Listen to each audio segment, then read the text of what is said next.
বলতে আমার বাসা বাসা বাসা দেখবেন।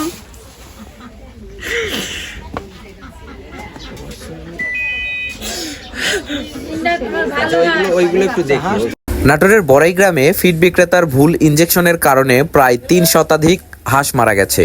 এতে খামারের প্রায় লক্ষাধিক টাকার ক্ষতি হয়েছে বলেও অভিযোগ পাওয়া গেছে।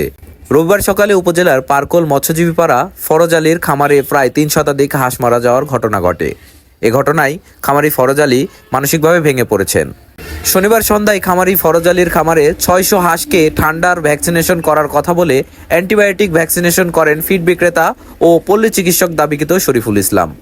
এতে ঘটনাস্থলেই হাঁস মারা যাওয়া শুরু করলে কৌশলে সটকে পড়েন ফিড বিক্রেতা ও পল্লী চিকিৎসক দাবিকৃত শরীফুল ইসলাম। তারপর থেকে প্রায় 3 শতাধিক হাঁস মারা যায় খামারি ফরজ আলীর। এতে তার প্রায় লক্ষাধিক টাকার ক্ষতি হয়েছে বলেও জানান ফরজ আলী। শরীফুল ইসলাম উপজেলার বনপাড়া বাজারে ইউনিয়ন ফিড নামে একটি ফিডের দোকান পরিচালনা করেন। এ সময় ফিড বিক্রেতা ও পল্লী চিকিৎসক দাবিকৃত শরীফুল ইসলামের ভুল ভ্যাকসিনেশনের বিষয়ে তার কাছে জানতে চাইলে তিনি বিষয়টি এড়িয়ে যান। কি ডাক্তার? আমি পল্লী চিকিৎসক। পল্লী চিকিৎসক হয়ে তো আপনি অ্যান্টিবায়োটিক ডোজ দিতে পারেন না। আমার পারফরমেন্স ওনারা দেখেছে। পারফরমেন্সের হিসাব আলাদা আর অ্যান্টিবায়োটিক ডোজের হিসাব আলাদা। তো ওনাদের ওইখানে আমি 4 বছর ধরে ট্রিটমেন্ট করি।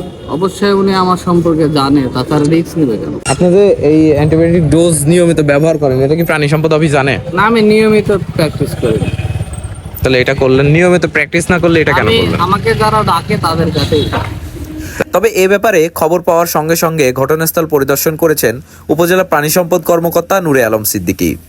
এ সময় তিনি উপস্থিত সকলের সামনে একটি হাঁসকে পরীক্ষার মাধ্যমে অ্যান্টিবায়োটিক ভ্যাকসিনেশন এর অতিরিক্ত ডোজ প্রয়োগে হাঁসের মারা যাওয়ার বিষয় নিশ্চিত করেন।